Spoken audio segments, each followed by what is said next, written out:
I want to get you right to our live team coverage. Murrow at Mount Sinai Hospital, where the officers rushed after being hit. We begin with Marissa Parra, though, live at the scene of that shooting, where investigators are still searching for clues to how it all happened. Marissa. Ryan, Audrina, this all unfolded around 3:30 in the morning. And before we get into what we know so far, let's first set the scene. This is Independence and Harrison. This is what it looks like about an hour and a half later. You can see heavy police presence.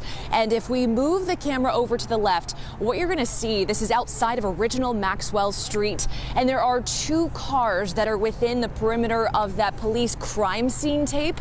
There is one vehicle, an SUV, to the left. And then you see a large group of people, several of them police officers, investigators, if not most of them. It's kind of hard to see from where we are with the naked eye, but they are in front of what looks like a Chicago police officer car. Now, one thing I want to give you guys a listen to, you could hear on the scanner this morning what sounded like complete chaos unfolding.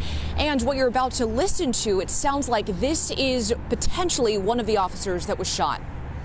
I got shot in the head. I got shot in the head.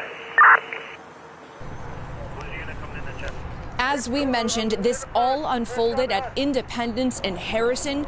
Police said over the same scanner that you just listened to that there were at least 3 bullet holes in that Chicago police vehicle. Now remember, what is said over the scanner is preliminary info. We are working to learn more, and as soon as we know more, you will too. Reporting live from Lawndale, Marissa Parra, CBS 2 News. Marissa, thank you so much for those updates. I know this is unfolding as we speak. Now let's get right to Murrow live at Mount Sinai Hospital. Murrow, I know you're seeing some activity there as well.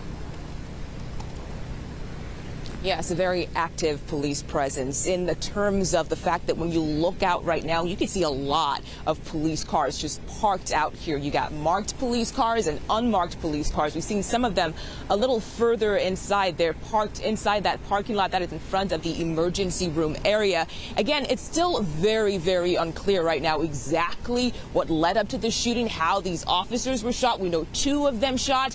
Not a lot of information to go off of right now, but clearly something happened, because typically we see a lot of police cars outside the hospital when one of their own has been shot. We also want to show you video of what the scene looks like just a few hours ago. This is near the area of Independence and Harrison. Again, Marissa mentioned this, a very, very active police scene out there. Lots of officers out there. We also saw evidence markers on the ground, but waiting to get more information again as to what happened here. How were those officers shot?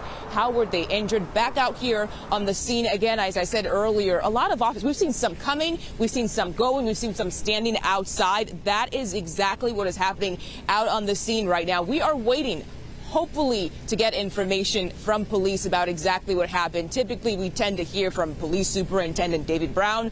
We're waiting to see if he's going to come out here to the scene, whether to visit the officers, try to get more information about exactly what happened. And as soon as we learn more, we'll pass it along to you. We're live outside Mount Sinai Hospital. Murrow, CBS 2 News. Murrow, thank you for their updates. We'll continue to follow up with you and Marissa all morning. And we are going to continue to follow this breaking news. We will bring you updates as soon as they come into our newsroom. Stick with us this morning. You can also get alerts on our website, cbschicago.com.